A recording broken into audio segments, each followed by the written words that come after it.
Тэгж энх тайвны үндэс суурь ариун гэр бүл хэмээн номдорч ноён мөн түүний гэргийн хатагтай Хаагжаа хан мөн нарыг амтгүй сайн нэ.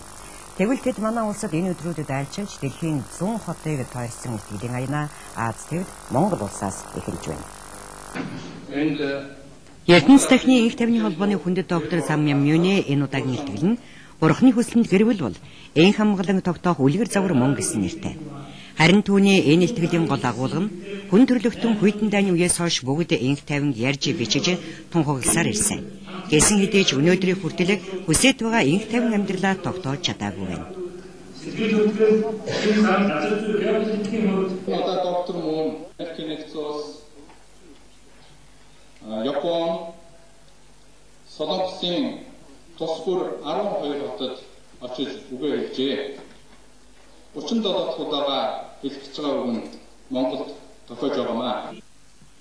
Ноён мууны үзэж байгаагаар энх хамгаалан байхын үндэс нь ариун гэр бүл жинхэнэ хайр гэж тэрээр номлодог юм. Ертөнц дахны энх тайвны холбоог энэ оны 9-р сард Самьям Мюнэ гэргийн хамт наачлан байгуулж энэ холбооныхоо зорилгыг дэлхийн бүх улсын засгийн газар, шашин, соёл боловсрол, иргэний нийгмийн байгууллагуудын энх тайвны төлөөх үйл хэрэгт оруулах хувь нэмрийг нэмэгдүүлэх, ингэснээр тэд бие биенээ хүндэтгэж хамгийн гол нь харилцан ойлголцол дээр сайн засаглалыг байгуулах гэж тодорхойлж байгаамаа.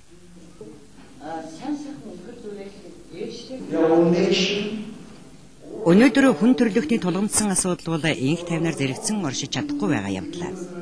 Дэлхийн бүх улс орны энх тайвны төлөө хүчин зүтгэдэг нэгдсэн үндэсний байгууллага өнөөдөр өөрчлөгдөх хэрэгтэй байна. Өөрөөр хэлбэл дэлхийн шашнуудын гол урсгалуудын үзэл санааг хүлээн зөвшөөрөх хэрэгтэй. Ингэснээр бид нэг нэгийгээ хүндэтгэж, дайн самун зогсож, энэ дэлхий дээр амгалан тайван амьдрал жинхэнэ утгаараа тогтоолно. Бид үүний төлөө энэ бүх ажлыг хийж байна гэж ноён Чон Хуан Хуаг энэ тавьсан илтгэлээр дүрглээ. Энд үзэгч танд сонирхуулахад манай орноос илтгэлээ эхэлсэн доктор Самьям Мюнэ нь одоо 85 настай.